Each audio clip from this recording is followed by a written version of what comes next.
Assalamualaikum warahmatullahi wabarakatuh. Iki ngaji santai-santai nama muhasabah. Muhasabah itu kalau Kiai Jawa maknani itu ngoreksi diri sendiri. Jadi menghitung diri sendiri. Ini pas bidang yang saya tekuni tadi karena Habib Ahmad yang minta kemarin sama ibu saya dari Indonesian Power itu. Ibu Lia, saya turutin sekaligus saya sambil belajar terus tentang muhasabah. Dalam konteks Indonesia, muhasabah itu sudah jadi perilaku ya. Karena dulu orang tua saya, guru-guru saya kalau ngandani itu, bayangkan kalau kamu jadi dia. Jadi misalnya kita mentang-mentang atasan, otoriter sama bawahan. Bayangkan kalau kamu jadi yang bawahan itu kayak apa? Laukun tamakanah, kalau orang Arab bilang, bayangkan kalau kamu di posisi dia. Makanya guyonannya orang-orang Indonesia itu kan orang ngaramkan judi gitu, bareng dikasih tahu. Tapi yang menang anak jenengan, alhamdulillah. Ternyata ngaramkan itu karena ada anaknya. Kalau anaknya yang menang ya seneng. Meskipun itu guyonan, tapi saya punya padanan itu dalam kitab hikam. Nabi Ibrahim itu Khalilur Rahman, tentu bencinya minta ampun sama yang namanya maksiat. Suatu saat beliau diterbangkan di alam malakut. Itu kalau di hikam saya halaman 15 juga. Saya masih ingat betul. Mungkin kalau Anda beda halaman karena beda cetakan. Setelah diterbangkan di alam malakut, diperlihatkan sama Allah. Ada orang pezina, ada orang syaribul khomri, ada orang mabuk, ada orang macam-macam. Allah tanya sama Nabi Ibrahim, bagaimana pendapat kamu Ibrahim tentang mereka yang maksiat? Kata Nabi Ibrahim, ya Allah, habisi saja mereka. Mereka hidup di bumi engkau, makan rezeki engkau, kemudian mereka tidak taat sama engkau. Singkat cerita di fase itu, saya ulang lagi di fase itu, Allah nurutin sampai sekian peristiwa, mungkin 3 atau 4. Sudah, setelah sekian tahun Nabi Ibrahim lupa peristiwa itu, kemudian beliau diminta menyembelih anaknya. Ini versi kitab hikam. Memang versinya banyak tentang kenapa Nabi Ibrahim disuruh menyembelih anaknya. Ketika mau menyembelih anaknya, Nabi Ibrahim ragu. Huwa samratu fuadi, anak saya ini buah hati saya, kenapa engkau suruh menyembelih? Terus kata Allah, apa kamu tidak ingat ketika kamu saya angkat di alam malakut, kemudian kamu usul bunuh-bunuh, saya tidak mempertimbangkan usul Anda, tapi kenapa sekarang saya merintahkan kamu mikir gitu? Terus, ya karena ini anak saya ya Allah.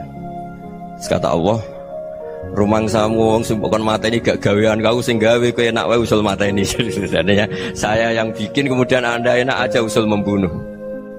Semenjak itu Nabi Ibrahim itu di eranya itu asfaqun nas, orang paling sayang sama manusia. Karena kadang kita keras itu ya kebetulan tuh udah anak kita, ada keluarga kita. Cara orang Jawa itu kan gitu ya, kalau ada perempuan terus macak yang macam-macam pakai sepeda motor cowok, terus wah itu luput suwo, semoga-moga gini. Tapi setelah dikasih tahu, niku ponakane jenengan, semoga-moga selamat. Jadi jangan-jangan kemarin ahli ma'asi itu kebetulan tuh tidak keluarga kita. Kalau keluarga kita yang pernah salah pada kita, semangat kita mintakan maaf. Jangan-jangan kita didikte hukum sosial gitu. Jadi orang yang salah, kebetulan tuh orang yang menservis kita. Atau keluarga kita, atau orang dekat kita, jangan-jangan semangat kita mintakan ampun. Tapi kalau sama orang lain, kebetulan musuh kita semangatnya minta itu kena adab.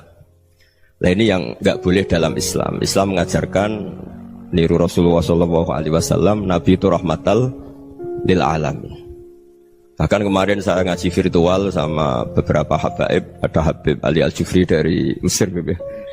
Ada Habib Alwi dari Kuitang, ada Habib Nabil Al-Musawa. Dari sekian habaib itu saya masih ingat diantaranya yang didawuhkan rahmatan lil alamin itu ketika Nabi adzahu qaumuh, disakiti oleh kaumnya, dan itu mereka masih kafir semua. Itu mereka dapat doanya Nabi, Allahumma hdi qaumi fa innahum la ya'lamun. Kayak apa baiknya Nabi, orang yang menyakiti, yang melukai, tapi Nabi masih berdoa, Allahumma hdi qaumi fa innahum la ya'lamun. Sayyidina Umar dapat doanya Nabi itu ya khina kana kafiran, ketika masih kafir didoakan, Allahumma aizzal Islam bi Umar. Itu ketika masih kafir. Itu pelajaran bagi kita bahwa yang sedang tidak cocok pun itu berdapat doa kita. Ya doa supaya kondisi kita baik, hari tambah baik. Karena agama ini Saya berkali-kali bilang limangka nayarjuwa hawal yawmal akhir. Agama ini diperuntukkan bagi yang selalu punya harapan pada Allah Subhanahu wa taala. Saya cerita muhasabah ini tentang hubungan kita dengan Allah. Di Indonesia itu banyak orang fasik, banyak orang nakal. Ya di mana-mana orang nakal itu ya mayoritas, wa aksaruhum fasikun. Tapi berkahnya harapan. Mungkin saya kira nakal sok benda, mungkin saya kira sholat sok ben sholat, mungkin sekarang belum sakhok, belum dermawan, suatu saat dermawan. Barokahnya itu kefasikan ini dianggap sementara, sedang fasik, sedang tidak benar. Karena kiai-kiai kita, para guru-guru kita, para habaib utamanya itu mesti bilang semoga husnul khotimah. Nah barokahnya doa itu, semoga husnul khotimah itu menjadikan satu pola sosial. Yang sedang fasik ini masih diharapkan jadi lebih baik, jadi lebih.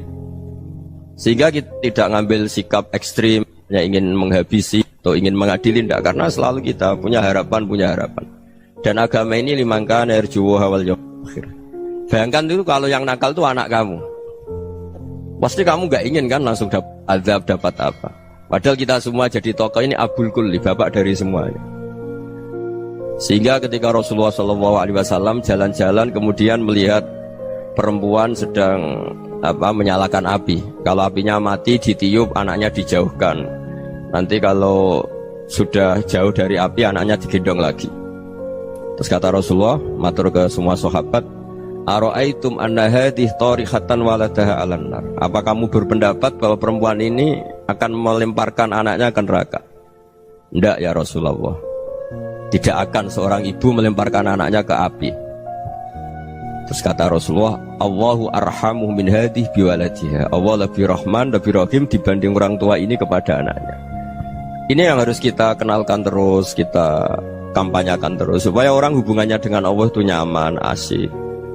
Sehingga dengan demikian selalu ada harapan bahwa yang sedang nakal ini suatu saat tobat.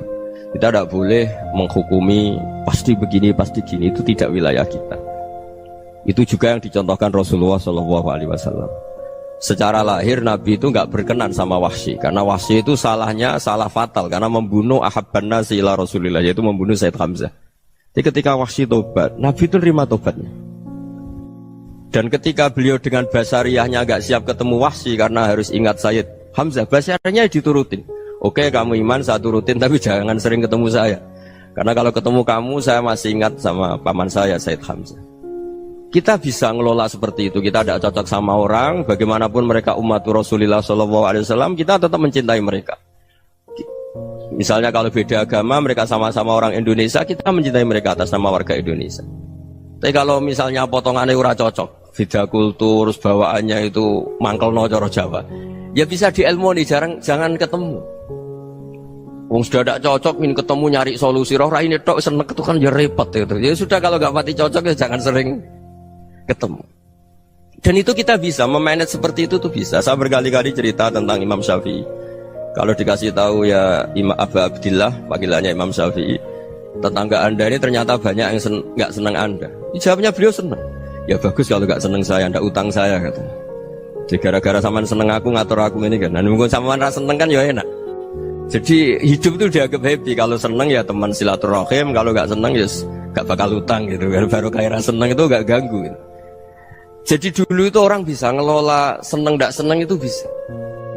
Karena ada kearifan hubungan dengan Allah Subhanahu wa taala. Hidupnya selesai karena masyghul bi dzikrillah, mereka sibuk dengan Allah. Makanya kata ulama-ulama tasawuf, kamu jangan melihat manusia perilakunya, tapi kamu juga harus ingat yang gerakkan semua itu Allah Subhanahu wa taala. Dengan demikian kita farah, kita senang. Makanya Nabi kalau ngutus Anas bin Malik kemudian nggak kesampaian yang diinginkan karena Anas main.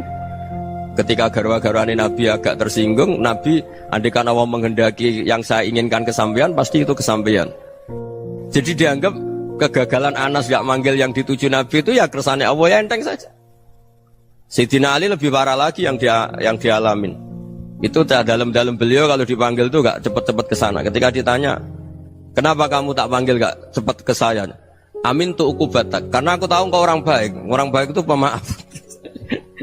Jadi makanya orang-orang soleh dulu itu bodoni itu. Makanya sekarang kalau ada orang bodoni itu mesti beda orang soleh. Kalau orang-orang soleh itu kakean husnudzon lagi sering dibodonin.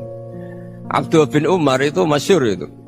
Kalau ada budaknya sering sholat, sergap sholat itu dimerdekakan. Akhirnya nggak sholat pun pura-pura sholat. Akhirnya juga dimerdekakan. Ketika ditanya, kenapa engkau merdekakan? Padahal mereka sholatnya menipu engkau, kata pembisik-pembisik itu. Man khoda'ana lillah in khoda'na lah. Dia nipu atas nama Allah, berarti saat tertipu juga atas nama Allah. Gak masalah dong, semuanya demi Allah Subhanahu wa ta'ala. Jadi ketika kita ketemu mensifati Allah Ta'ala itu ghafir, Allah pemaaf. Jangan kamu gak fair untuk diri kamu nyifati Allah ghafir, pada orang lain Allah kamu sifati syadidul iqab. Jadi Allah kamu atur, kayak MC tadi ngatur saya. Jadi Allah itu apa? Kalau pada saya ghafir, kalau pada musuh saya syadidul iqab. Itu tidak fair. Kalau Anda punya harapan kepada Allah karena Allah Rahman Rahim, Allah ghafir, sebenarnya Allah pada musuh kita ya bisa saja Allah ghafir, bisa saja Allah Rahman Rahim. Sehingga kita melihat orang lain yang kita tidak cocok itu ya enteng saja. Itu min ummati Rasulillah sing tanaluhu syafa'atu, tanaluhu sa'atu rahmati, tanaluhu fair. Jangan dengan kita kayak mesti dapat rahmat. Jangan orang lain kayak Allah pasti syadidul iqab. Itu tidak boleh. Sehingga ketika ada orang Badui, singkat cerita orang Badui ini kencing di masjid, semua sahabat membentak dia. Yang nggak bentak hanya Nabi tok. Saking mangkalnya orang ini karena semua sahabat bentak kecuali Nabi. Setelah dibenarin Nabi, terus Nabi nyuruh sobu ali dhanuban min ma'in. Setelah disucikan masjid itu, dia berdoa keras sekali. Allahumma arhamni wa Muhammadan wa la tarham ma'ana ahadan. Ya Allah, yang berhak dapat rahmatmu hanya saya dan Nabi Muhammad, yang lainnya jangan gitu. Karena yang lainnya itu jengkelin, gitu aja saya salah dimarah-marahin gitu. Jadi kalau kamu doa terbatas ya kayak orang Bedui ini, kayak orang Arabi. Apa kata Nabi? Laqad tahajjarta wasi'an. Allah yang rahmatnya luas menjadi kamu sempitkan. Karena kamu mau atur Allah hanya Rahman pada Indonesian Power, pada NU, pada kita, yang orang lain gak perlu dapat. Itu kan kasihan Islam, karena Islam terus gak dimiliki semua orang. Allah gak dimiliki semua orang, Rasulullah gak dimiliki semua orang, karena dipek NU, dipek ormas tertentu, dipek, gak boleh seperti itu. Gak boleh takhasyar tawasian, kata Nabi, gak boleh mempersempit zat yang rahmatnya itu luas. Ini semoga etika ini kita pakai di Indonesia. Yang sedang fase kita harapkan lebih baik. Yang sedang nggak dapat hidayah kita doakan dapat apa? Hidayah. Masyhur kan, makanya tadi saya mohon sama Habib Ali supaya Habib Ahmad supaya tetap mahalul qiyam, tabaruk sama Habib Ali. Di antara doa-doa di Simtud Duror masyhur itu antuqa bilal mudhniba minnah bil ghufran wal musi'ah bil ihsan. Jadi harapannya para habaib, para orang-orang baik dulu ya, semoga yang dosa itu dimaafkan, yang sedang salah dibuka, bikin lebih baik. Nabi itu tugasnya juga gitu. Wastaghfir li dzambika walil mu'minina wal mu'minat. Nabi itu tugasnya juga memintakan ampun yang sedang salah. Nah ini cobalah jadi etika kita, muhasabah kita. Jadi muhasabah itu cara berpikir kita set, kita pikir ulang. Ternyata semangatnya seorang Nabi itu wastaghfir li dzambika walil mu'minun. Semangatnya itu memintakan ampun. Orang ahli tafsir tahu semua kalau Nabi itu tidak mungkin dosa. Jadi itu khitabun Nabi wa urida bihi ummatu, itu khitab Nabi, tapi yang dimaksud itu umatnya, karena Nabi tidak akan mengalami dzambun, tidak akan mengalami dosa. Sekarang enggak, kadang-kadang kita ini kalau orang lain salah itu semangat. Kalau di perusahaan ada teman salah, apalagi pimpinan salah itu seneng, barokahnya salah bisa ganti kan gitu. Ya jadi kalau mungkin di dunia tokoh juga gitu, barokahnya ada tokoh salah, kita yang jadi populer sendiri, tidak boleh seperti itu. Kita harus salimus sodri di jami'il muslimin. Jadi ini harus dilatih. Saya tadi matur sama Habib Ahmad, latihan kita jadi hidup. Nabi itu kalau resep jadi wali itu kata Nabi gampang. Kata Nabi, kalau kamu ingin disenangin Allah, ya sudah. Kalau kamu asbahta wa amseta gini-gini, perasaan kamu, kata Nabi, jangan punya perasaan ghil sama orang muslimin. Itu sudah wadzalika min sunnati. Makanya Nabi ngendikan la yablughni ahadun an ahadin syai'an. Ada yang baca la yuballighni ahadun an ahadin syai'an. Seseorang jangan melaporkan ke saya tentang salahnya yang lain. Fa inni akhruju ilaikum wa ana salimus sadri. Karena saya ingin ketemu sampean semua dalam keadaan salimus sadri, tidak punya perasaan apa-apa. Karena kalau nurutin pembisik, nurutin informasi itu ya repot, karena orang pasti sepihak. Ada kiai yang top datang ke kampung-kampung ning desa-desa, kata yang seneng itu punya akhlak. Wah itu bagus orang besar datang ke kampung-kampung. Kata yang nggak seneng, Oh itu jobnya kayak kecil kok diambil, itu kan ya kasihan itu kan sudut pandang. Makanya saya sering bilang akal kita ini cukup untuk mentasdik Rasulullah SAW. Meskipun perasaan kita kadang orang Jawa itu beda. Saya berkali-kali bilang sama peneliti dari Jogja, kenapa sih Gus para nabi itu kok poligami istrinya banyak? Nabi Dawud katanya itu berapa? Nabi Sulaiman malah jumlahnya agak terbatas ini. Nabi Muhammad itu paling sedikit. Saya tanya gini, perempuan itu orang lemah, jadi kalau nolong orang satu gimana baik, kalau nolong orang dua ya lebih baik, ya sudah kira-kira seperti itu. Paling tidak akal kita masih tahu kalau orang baik itu kan mesti baik, nolong orang satu baik, nolong orang dua ya lebih baik, nolong orang tiga lebih baik. Tapi kalau kamu orang nggak baik, satu saja kamu terlantarin, kamu miskinkan, kamu ya tinggal diukur kan. Kalau orang baik nambah baik, tapi kalau orang buruk tambah buruk. Nah itu akal kita bisa menganalisis kenapa sih nikah itu ada yang poligami, ada yang enggak. Sudah ukur saja diri kamu.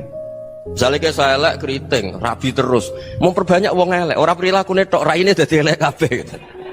Tapi nak kowe ku ganteng, alim, ganteng, sugih, anake ganteng-ganteng, berhubung kowe saleh ahli swarga kabeh, mertua yo bangga karena karir kamu meyakinkan. Ini mertua kamu aja gak bangga mau nambah. Ipar gak bangga, mertua gak bangga, desa kamu yang kamu wayai juga gak beda dengan Nabi ketika nikah Juwairiyah itu nggak ada pernikahan sebarokah Nabi dengan Juwairiyah itu Azharu Rasulillah. Di situ habis perang banyak tawanan gara-gara jadi besanya Nabi langsung dibebaskan semua karena Azharu Rasulillah. Sekarang besanya Kanjeng Nabi. Dulu Abu Sufyan memangkalnya bukan main sama Nabi gara-gara putrinya dinikah terus langsung jadi. Kalau kamu kan enggak, nikah satu, nikah lagi, satu kampung musuh kamu karena istri pertama ya cemburu, yang kedua agak bangga. Wah itu selesai itu di dunia wal akhirah. Maksud saya nganalisis Islam itu harus pakai akal. Dan akal yang dipakai, ini saya bawa ke kitab Ihya, adalah pikiran-pikiran para ulama. Makanya ketika Imam Ghazali ketika ditanya fakaifa bi muslimin fasikin asawwaha fi jami'i amri, kalau kalian ketemu orang fasik, orang Islam tapi fasik, perilakunya nggak ada yang benar. Kata Imam Ghazali jawabnya lucu, aneh. Mamin muslimin illa wa islamuhu ta'ah. Tidak ada orang Islam kecuali dia mau Islam, membenarkan Allah dan Rasul itu sudah taatnya dia. Kok kamu tidak bisa melihat taatnya dia? Dia pikirannya kan ini pemabuk, ini tukang apa. Tapi kata Imam Ghazali, sebenarnya kamu masih bisa berpikir positif. Mamin muslimin illa wa islamuhu ta'ah. Tidak ada seseorang Islam ketika dia milih Islam itu pasti ada taatnya, yaitu tasdik pada Allah dan tasdik kepada Rasulullah SAW. Jadi dengan pola seperti itu, maka di antara guru-guru kita yang modern ya di era Mbah Maimun, di sini ada Habib Ahmad, Habib Salim, syair yang sering dibaca beliau adalah ada orang munajat sama Allah. Ini cerita munajat. Itu orang itu ngendikan gini, ana muznibun, ana mukhtiun, ana asi, huwa rahimun, huwa ghafirun, huwa afi. Ya Allah, saya mukhti, saya orang yang salah. Ana muznib, saya orang yang dosa. Ana asin, saya sering maksiat. Tapi engkau ya Allah, engkau ghafir, pemaaf. Engkau rahim, maha pengasih. Engkau afin, yang mudah memaafkan. Kata orang ini, ya agak kurang ajar, tapi saking senengnya sama Allah. Qobal tuhunna salasatan bisalasat. Ya gini saja ya Allah, sifat engkau diadu dengan sifat saya. Engkau Tuhan, Gusti, nggak boleh kalah katanya. Terus wasatahliban ausofu ausofi, dan engkau pasti pemenangnya gitu. Jadi ada orang rayu Allah dengan cara seperti itu ya ada ya. Saya ini manusia, salah saya banyak. Engkau ampunannya banyak. Engkau Tuhan, Gusti, nggak boleh ampunan Anda, ampunan engkau kalah dengan salah saya. Nggak boleh Tuhan kok kalah. Jadi untuk supaya orang punya harapan gitu. Banyak juga wali-wali yang jadab ketika datang ke makam Rasulullah SAW. Itu kalau dongo ya agak kacau sebenarnya, cara syariat agak kacau. Ya Allah, engkau punya dua pilihan. Jika engkau menjadikan saya soleh, surah habibu, yang senang kekasihmu, yaitu Rasulullah SAW. Tapi jika engkau menjadikan saya fasik, surah aduuk, yang senang itu setan. Monggo jenengan mau menyenangkan kekasih jenengan, mau menyenangkan musuh jenengan, monggo jenengan bebas kok memilih. Mestinya Allah ya senang menyenangkan kekasihnya. Jadi ya, intinya Allah dipaksa untuk menjadikan dia orang soleh gitu. Jadi kayak kemarin itu Pak Gus siapa yang kesini itu. kuliah ke sini itu sama Habib Ahmad. Saya pertama nggak mau, lama-lama Habib Ahmad. Ini gimana Gus? Orang taunya saya dekat jenengan, kalau nggak kasil saya waduh. Ini kayak doanya wali yang tadi. Nggak punya pilihan, nggak ada pilihan. Jadi saya mohon muhasabah itu dimulai cara berpikir.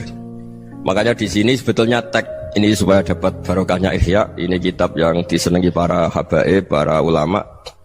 Sebetulnya tag di muhasabah itu redaksinya gini ya, yang lengkap. Hasibu anfusakum qabla an tuhasabu wazinuha qabla an tuzanu wa tahayya'u lil ardil akbar. Jadi ada kata wazinu, jadi ukur. Perilaku Anda ini diukur, ditakar. Misalnya kita sebagai suami kan ya punya hal-hal yang kita tidak ideal. Corong Jawa mesti pesek, cara rezeki ya pas-pasan. Dan kita juga kalau makanya agak boleh tanya istri begini, apa saat cinta pertama Anda? Pasti Anda kecewa. Orang jadi istri hanya korban terakhir itu. Sudah. Karena orang kalau ngelamar kemana-mana gak jadi, yang jadi istri itu pasti korban terakhir itu. Jarang istri pilihan pertama, jarang. Ayo semua yang nikah. Rata-rata itu pilihan Anda pertama Pak, dari sekian ditolak di mana-mana terus. Ya perempuan terakhir. Kamu juga korban terakhir gitu. Itu wali-wali dulu kalau ngandani kita itu sederhana. Antal ini masyhur diceritakan Habib Zain bin Semit dalam kitab Al-Manhajus Sawi. Antalam tajid min nafsika kullama turid. Fa kaifa turidu min ghairika kullama turid. Kamu yang ingin ideal saja, kamu tidak menemukan pada diri kamu untuk menjadi ideal. Kamu kan ingin ganteng, ingin punya uang banyak, ingin perilaku Anda sempurna. Anda saja yang punya keinginan tidak bisa mewujudkan keinginan Anda sendiri. Fakaifa turidu min ghairika ma turid. Jadi antalam tajid min nafsika kullama turid. Fakaifa turidu min ghairika kullama turid. Kamu yang punya keinginan saja. Misalnya saya ingin punya uang banyak, perilaku saya selalu benar, gak pernah salah. Loh, saya yang ingin saja dengan diri saya gak bisa untuk benar terus. Kok kamu berharap orang lain selalu benar? Jadi antalam tajid ya sama.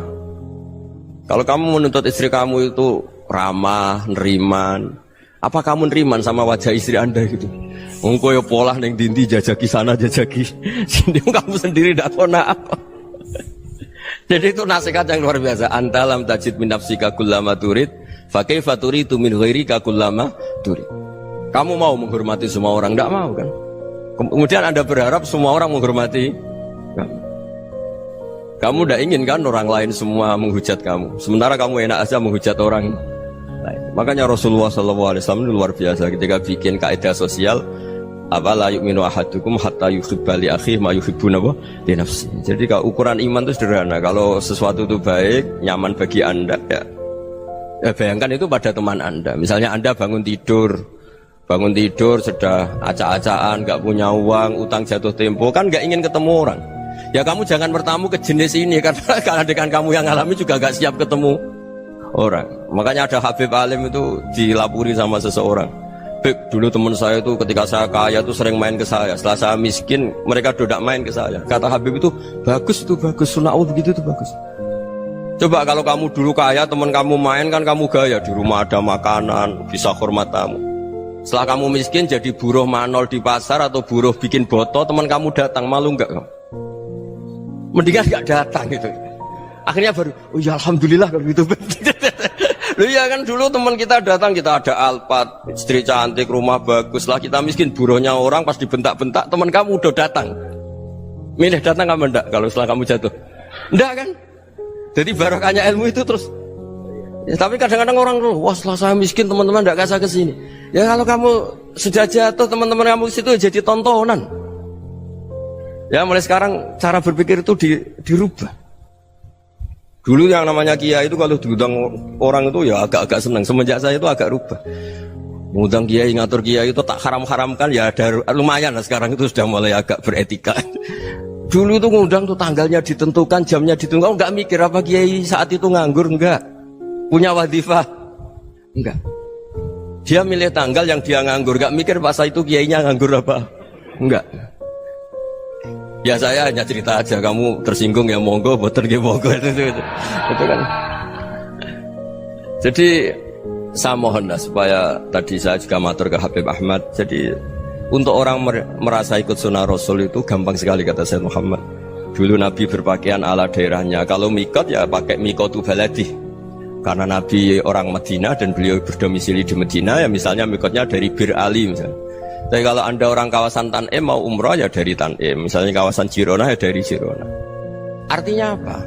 Kamu ngambil mikot karena Nabi mikot misalnya dari Bir Ali, bukan berarti kamu harus seperti Nabi di Bir Ali. Kamu orang Mekah, misalnya kamu orang Tanim, orang ya harus dari mikotu apa? Baladi. Sama, makanya di fikih-fikih itu kalau teknik anak, Nabi orang Arab, halawiyatnya kurma ya kurma. Kalau orang Jawa sedegan, semua podo-podo. Ya, podo-podo manis. Jadi ini tabaruk sama Sayyid Muhammad, ini ada murid beliau, Habib Ahmad, saya baca. Supaya orang itu merasa ikut Nabi itu gampang sekali. Ini saya baca ya di halaman tadi disaksikan Habib Ahmad 433 di kitab apa begini? Manhajus Salaf fi Fahmin Nusus. Itu kata Sayyid Muhammad, wa kanat sunnatu Rasulillah annahu yat'amu ma yajiduhu fi ardi wa yalbasu ma yajidu wa yarkabu ma yajidu mimma abahu Allah taala. Faman istamala ma yajiduhu fi ardi fa huwa al-muttabi' lis-sunnah. Kama annahu hajjal baita min madinati. Faman hajjal baita min madinati nafsihi fa huwa al-muttabi' lis-sunnah wa illam takun hadhil madinatu tilka. Jadi intinya misalnya Nabi dulu itu ngasih sedekah kepada fakir miskin ya pakai dinar, dirham. Ya kalau orang misalnya sedekah pakai rupiah ya sudah ikut sunnah Nabi. Jangan, lu Nabi pakai dinar loh, kamu kok pakai rupiah. Dulu dinarnya Nabi udah ada tulisannya Bank Indonesia, kamu kok ada tulisannya Bank. Ya udah ada seperti itu. Ya jadi misalnya Nabi sedekah pakai tamar atau pakai al-aqid, ya kita pakai beras, pakai apa. Supaya orang tuh bahwa Rasulullah itu milik kafatal linnas, milik semuanya. Sehingga merasa ikut sunnah Nabi itu ya semuanya. Makanya dulu Mbah Mun kalau motivasi saya supaya bombong, kalau orang Jawa bilang bombong. Wong Jawa mesti ono wong alim. Beliau menyontohkan Mas itu Mbah Fadol, Senori, Mbah Ihsan Jambes. Itu bisa ngarang-ngarang kitab luar biasa. Padahal beliau bukan orang Arab. Imam Sibawai itu orang Persia, Imam Ghazali orang Tus itu juga ikut Persia. Kata Mbah Mun, wong sing ora Arab lah mesti untuk jatah alim kata beliau. Karena Nabi itu diutus kafatal linnas. Nanti kalau orang yang alim itu Arab tok, berarti tidak ada perwakilan dari Afrika, dari Asia Tenggara, dari mana-mana. Makanya karena Nabi statusnya itu kafatal linnas. Jadi kita harus bangga sebagai Muslim, sebagai orang Indonesia karena misalnya Wali Kutub dulu terkenalnya hanya ada di Yaman, di mana. Ternyata pernah ada juga di Indonesia dan seperti Habib Abu Bakar Segaf Gresik. Jadi ya akhirnya kan tetap orang Indonesia meskipun beliau zuriyah Rasul kan ya sudah orang apa? Orang Indonesia. Zuriyahnya Habib Ali Simtuduror sekarang di Solo. Jadi Indonesia juga dapat alawin banyak dari Sadatin al-Alawin juga banyak. Jadi saya mohon barokahnya ngaji seperti ini. Melihat orang lain tuh gampang, bayangkan tuh kalau anak kamu. Makanya Nabi, nanti kalau nggak percaya lihat di Hikam nomor 15 di kitab saya itu. Di situ dijelaskan oleh Hikam, jangan-jangan semangat Anda pada orang yang maksiat, pada orang yang keliru supaya dihukum itu karena kebetulan itu udah anak Anda, itu udah keluarga Anda. Coba kalau itu keluarga Anda. Makanya kalau saya guyonan di Jogja itu ada pembantu mecahkan piring terus dimarahi majikannya, saya mesti guyon gitu, pasti itu pembantunya tidak cantik. Kok bisa Gus? Andai kan cantik dan kamu senang mecahno piring satu, piring 1000 ra iso ngamuk. Ternyata ngamuknya tuh karena mecahkan piring apa karena plus tidak cantik? Coba jawab para lelaki nih. Kamu marah sama orang maksiat tuh karena maksiat karena plus itu udah anak Anda. Bayangkan kalau itu anak Anda. Itu hebatnya Rasulullah SAW. Karena kita yang salah pun kadung umatnya, Nabi tetap ngasih fasilitas syafaati li ahlil kabair min ummati. Kayak apa baiknya Nabi? Udah ikut maksiat tapi ikut fasilitasi ngasih syafaat. Loh kalau li ahlil ibadah kan wajar. Nabi ketika ini syafaati li ahlil kabair min ummati.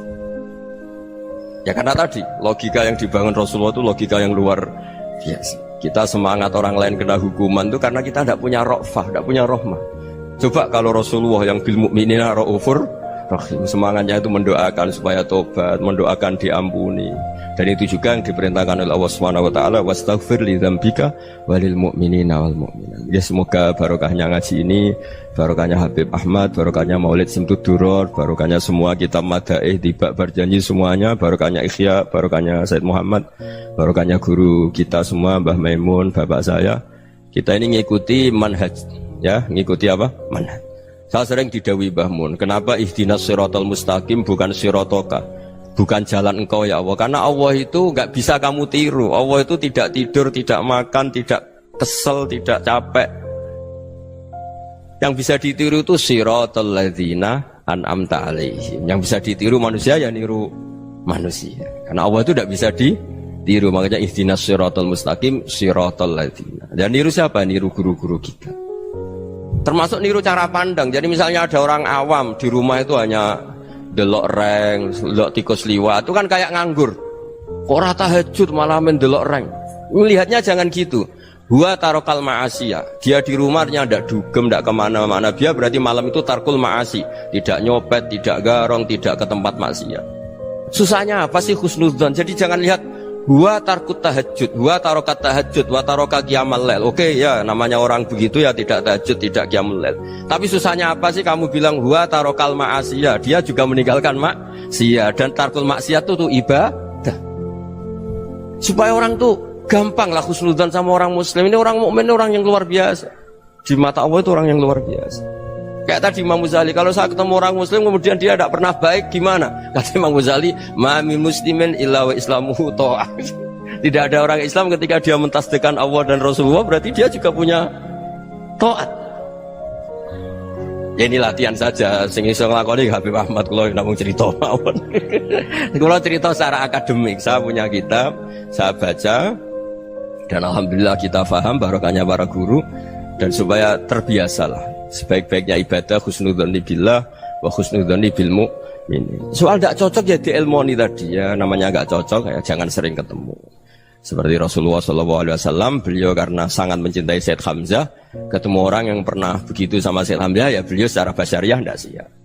Tapi beliau secara cara bahasa sekarang, secara profesional, kalau beliau seorang nabi dan harus menerima tobatnya siapapun ya diterima. Saya meskipun dengan AB gak cocok karena dia begini-begini sama saya, tapi saya ingat dia sholat, dia baca sholawat, dia mencintai Rasulullah, ya kita hormat. Ya soal gak cocok ya di manage tadi ya, zurhiban tasdid huban. Kalau gak pati cocok ya jangan sering ketemu, bawaannya enak nanti. Jadi ya semuanya itu diilmoni lah. Makanya ngendikane Ma'ruf Al-Qurhi ada yang baca Al-Kharqi, mangqala fil yaumi salasa marrat wa marham umat Muhammad kutiba minal abdal. Karena semangat mencintai siapapun satu hari sering baca marham umat Muhammad wa ma asli umat Muhammad wa ma tajawaz an umati Muhammad, itu mesti kutiba minal abdal. Dia pasti termasuk wali abdal. Maksudnya semangat mencintai ya dilatih lah. Misalnya Indonesia Power atau PLN, andai kan tidak ada PLN tuh kayak apa? Orang nggak bisa ngaji, tidak bisa aktivitas. Ya barokahnya ada PLN, barokahnya jasanya. Kita sadar, tidak semua kebaikan kita ini memenuhi keinginan orang banyak. Gitu. Orang banyak ingin listrik, ingin saluran apa, dan itu kadang yang mewujudkan orang lain atau kelompok lain. Ya karena itu manfaat ke orang lain ya kita doakan. Karena khairunas anfa'uhum linnas. Sehingga kita terbiasalah ngakui orang lain. Seperti semangatnya Rasulullah SAW, semuanya itu didoakan, semuanya diinginkan kebaikannya. Bahkan Nabi gak putus asa sampai di akhirat. Ketika Nabi lain sudah putus asa karena sudah akhirat, sampai dimintai syafaat semuanya bilang nafsi, nafsi. Karena merasa semuanya gak punya nyali di depan Allah, karena ini sudah akhirat, sudah finish. Tapi apa Rasulullah? Analah, ya sudah saya sanggup mensyafaati kalian.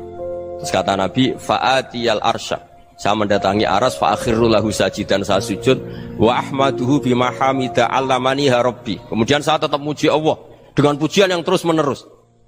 Padahal sudah di akhirat, sudah finish. Nabi dimintai syafaat masih sanggup, karena Nabi tahu akhirat tidak bisa mendikte Allah, tidak bisa. Allah terus bilang, ya Allah ini akhirat loh, engkau sudah tidak boleh mensyafaat, tidak bisa. Allah tidak bisa diganggu akhirat, Allah tidak boleh dibatalkan rahmannya oleh akhirat. Allah tetap Rahman Rahim abadal abad. Dan Nabi tahu itu. Makanya kata para ulama, fa Muhammadun ahmadu min ghairihi. Jadi Nabi Muhammad namanya dua yang terkenal. Sebenarnya banyak yang terkenal dua, Muhammad sama Ahmad. Ketika Nabi punya nyali memuji Allah di akhir akhirat atau sudah di akhirat itu fa Muhammadun ahmadu min ghairi. Ketika Nabi lain sudah tidak punya nyali muji Allah karena sudah akhirat, Nabi Muhammad tetap berani muji Allah di saat seperti itu. Makanya ahmadu di situ kata ulama itu af'al tafdil, fa Muhammadun ahmadu min ghairi.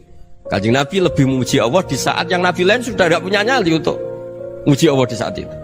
Makanya kata Nabi fa akhiru lahu sajidan wa ahmaduhu bi mahamida 'allamaniha rabbi. Akhirnya setelah lama gitu terus Allah ngendikan ya Muhammad irfa' ra'sak wasal tu'tah wasfa' tusyaffa. Sudah Muhammad, angkat kepala kamu minta apa saya turutin, dan kalau kamu ingin mensyafaati umatmu saya beri hak napa? Syafaat. Nah, semoga semangat itu juga menjadikan kita munajat bahwa rahmat Allah tidak terbatas, harapan juga tidak terbatas. Mungkin yang sedang nakal ya kita katakan sedang, jangan terus kamu pastikan wah ini mesti su'ul khotimah, mesti tidak orang baik.